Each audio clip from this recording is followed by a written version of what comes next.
नमस्कार भाइयों, मैं बालाकांत झा DNYS कर रखा हूँ और मुझे 5 साल का अनुभव भी है। मैंने हजारों पेशेंट को देखा है और बहुत सारे बीमारियों का इलाज बगैर दवाई का किया है। आज का जो बर्निंग टॉपिक है वो है फीवर। फीवर एक आम बीमारी है जो हर समाज में, हर तरह के क्लास में पाया जाता है। एक्चुअली जब फीवर आता है तो आदमी तरह तरह की बातें सोचने लगता है और वो जो है बड़ा पैनिक हो जाता है। तो फीवर आने से हमें पैनिक नहीं होना चाहिए और फीवर जो है इसको हमें अपना मित्र समझना चाहिए, इसका स्वागत करना चाहिए, क्योंकि फीवर जब भी हमारे पास आता है तो कुछ संदेश लेके आता है जो हमारी ज़िंदगी के लिए बहुत ही अच्छा होता है। फीवर के अनेक कारण हैं। एलोपैथिक जो है इसको सिम्टम के आधार पर लेता है। पेट में दर्द है तो पेट दर्द की दवाई देगा, और बर्निंग सेंसेशन है तो वो बर्निंग सेंसेशन की दवाई देगा। वो तरह तरह से अपना दिमाग लगा करके इन्वेस्टिगेट करेगा। लेकिन हम नेचुरोपैथ जो हैं, हम इसको बड़ा ही सामान्य रूप से लेते हैं और हम इसका स्वागत करते हैं। हम ये पता लगाने की कोशिश करते हैं कि वो कौन सा कारण है, वो कौन सा दिक्कत है जिसकी वजह से ये फीवर जो है हमारे पास आया है। फीवर का स्वागत हमें करना चाहिए। अगर हमारी बॉडी में कुछ कमियां पाई जाती है तो ये बुखार हमारे पास आता है और ये हमें कहता है कि हमारे बॉडी को सर्विसिंग चाहिए।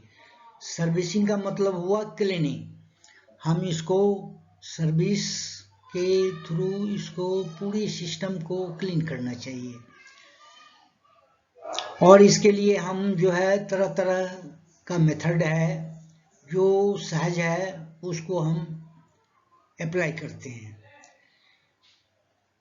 हमारा जो मेथड है वो इन बातों के ऊपर ज़्यादा ध्यान देती है कि शरीर की जो खोई हुई शक्ति है उसको वापस लौटाया जाए। बाकी शरीर अपने आप अपने प्रत्येक अंग को ठीक कर लेता है। हमारा मेथड सिर्फ ये होता है कि हम शरीर को हेल्प करते हैं। हम शरीर को हेल्प करते हैं ताकि वो अपने ओरिजिनल रूप में आ जाए। इसके लिए हमारे पास बहुत सारे मेथड होते हैं। कोई ज़रूरी नहीं है कि एक मेथड नहीं है तो बुखार ठीक नहीं होगा, एक मेथड नहीं है तो दूसरा मेथड मिल जाता है। वहाँ लोकल एरिया में हम बाहर निकल के देखते हैं कि क्या क्या चीज़ें इस एरिया में पाई जाती है। जितनी भी चीज़ें पाई जाती है उसमें से एक चीज़ ऐसी मिल जाती है जिससे फीवर का इलाज हो सकता है। फीवर का कारण जो होता है वो बहुतेरे होते हैं। हमने पीछे बताया है आपको कि फीवर जो है हर बीमारियों से रिश्ता रखता है, और इसके जो कारण हैं जो हमारे शरीर के ऊपर ये प्रतिघात करता है उसमें सबसे पहला पॉइंट है कि हमारा दिमाग जो है सही तरह से काम नहीं करता है। हम जो है सही सोच नहीं सकते और हम परेशान होने लगते हैं। हमें जो है गर्मी महसूस होता है, कई दफ़े बुखार आता है तो गर्मी लगने लगती है, प्यास लगने लगता है, और जो है हमें अनकंफर्टेबल फील होता है। कई दफ़े बुखार जो है ठंड लग के आती है और हमारे को जो है एक्स्ट्रा क्लॉथ चाहिए, रजाई चाहिए, कंबल चाहिए, ताकि बॉडी के टेम्परेचर को मेंटेन किया जा सके। जब बुखार आती है तो कई दफ़े ऐसा देखा गया है कि हमें उल्टी करने की इच्छा होती है और हमारा मुंह का स्वाद बिगड़ जाता है, हमारा मुंह का टेस्ट कड़वा होता है और खट्टा खट्टापन मुंह में आने लगता है। कई दफ़े मन उल्टी करने का करता है। हमारे अंदर वीकनेस आ जाती है, हम थके हारे से लगते हैं। ये सब जितने भी सिम्टम हैं ये बुखार का जो है, बुखार से एसोसिएटेड है। कभी कई दफा ऐसा देखा गया है कि और भी कोई दूसरा कारण हो सकता है जिसकी वजह से बुखार आ रहा है, जैसे एसिड ज़्यादा बनता हो, या अपच हो, या आंतों के अंदर फॉरेन सब्सटेंस हो, या किडनी सही से काम नहीं करता हो, प्रोस्टेट में स्वेलिंग हो, पेशाब नहीं किया हो, या कई तरह की जो है अनेक कारण हो सकते हैं। लेकिन जो भी कारण होता है वो हमारे फायदे के लिए ही होता है। इसमें जो मुख्य बात हमें समझना चाहिए वो ये समझना चाहिए कि हमारे हाथों के अंदर फॉरेन सब्सटेंस, या तो स्मॉल इंटेस्टाइन के अंदर फॉरेन सब्सटेंस है, या केकम के आसपास जो है फॉरेन सब्सटेंस है, या कॉलन के जो मोड़ होते हैं, 2 मोड़ होते हैं, नीचे से ऊपर की तरफ जाती है, ऊपर से फिर बेंड होके नीचे आती है। हाँ, ये जो है राइट से लेफ्ट की ओर बेंड होती है। तो इन सब में कोई कचरा फंस गया हो जिसकी वजह से ये हमें बुखार आ रहा है। अब इसका ट्रीटमेंट जो है, बुखार का कोई ट्रीटमेंट नहीं होता है। बुखार तो बहुत अच्छी चीज है, बड़ा सिंपल ट्रीटमेंट है। अगर सिर में दर्द हो रहा है तो आप जो है गीला कपड़ा सिर के ऊपर रख दीजिए, इससे फौरन आपको आराम मिलेगा। अगर आपको गर्मी ज़्यादा लगता है तो ठंडे पानी से स्नान कर लीजिए। मान लीजिए अगर ठंडा ज़्यादा लगता है तो गर्म पानी से स्नान कर लीजिए। और पैनिक होने की कोई आवश्यकता नहीं है, क्योंकि ये बुखार हमारे मित्र हैं, ये हमारे शत्रु नहीं हैं। इनका आप बड़ा आदर भाव कीजिए। अगर आपका दिमाग सही भी काम नहीं कर रहा है तब भी खुश होइए, ये अच्छा हुआ, ये फीवर आ गया, अब हम बीमार होने से बच गए।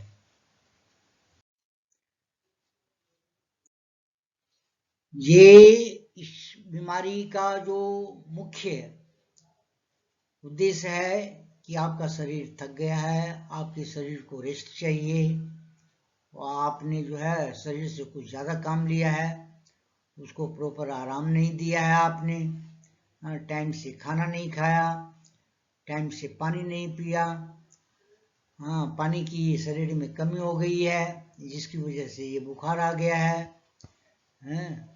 या आपने कुछ ज़्यादा खा लिया है, खाना ठीक से पचा नहीं है, इसकी वजह से भी बुखार आ गया है।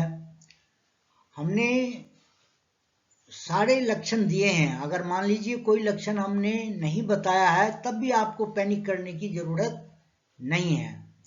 आप जो है पानी पीजिए, भूख लगे तो जूस पीजिए, अगर आपके पास टोन्ड मिल्क मिलता है तो टोन्ड मिल्क पीजिए। आप देखिए कि आपके लोकल एरिया में क्या चीज़ खाने पीने की मिलती है, वो आप खाइए। लेकिन आपने रोटी नहीं खाना, चावल नहीं खाना। हाँ, फ्रूट खा सकते हैं, वाट एवर फूड अवेलेबल है लोकल एरिया में वो फूड लीजिए आप, और उसको मज़े से खाइए। अब जो ये हम गर्म पानी, ठंडा पानी और कपड़ा भिंगा के सिर पर लेने से 3-4 घंटे के अंदर आपको नींद तो पहले आएगा। बुखार जैसे ही कम होगी आपको नींद आ जाएगा, और नींद जैसे ही आएगा वैसे ही बुखार जो है रफू चक्कर हो जाएगा।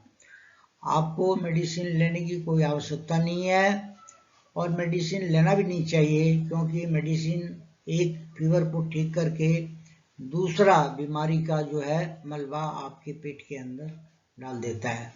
आप ये याद रखें कि जितना दवाई को आप अवॉइड करेंगे आप उतना स्वस्थ रहेंगे। ध्यान रहे कि जब 11th आवर है तभी आपने दवाई खाना है, नहीं तो आपके किचन के अंदर सारी बीमारियों का इलाज है। तो आपने पैनिक नहीं होना है, आप जो है इसको बहुत अच्छी तरह स्वागत कीजिए, और बुखार में आप आराम कीजिए। अगर मान लीजिए ये सब चीज़ किसी वजह से आप नहीं भी कर सकते हैं तो सिंपली आराम कीजिए, नींबू पानी पीजिए। नींबू पानी पीने से आपका सिस्टम जो है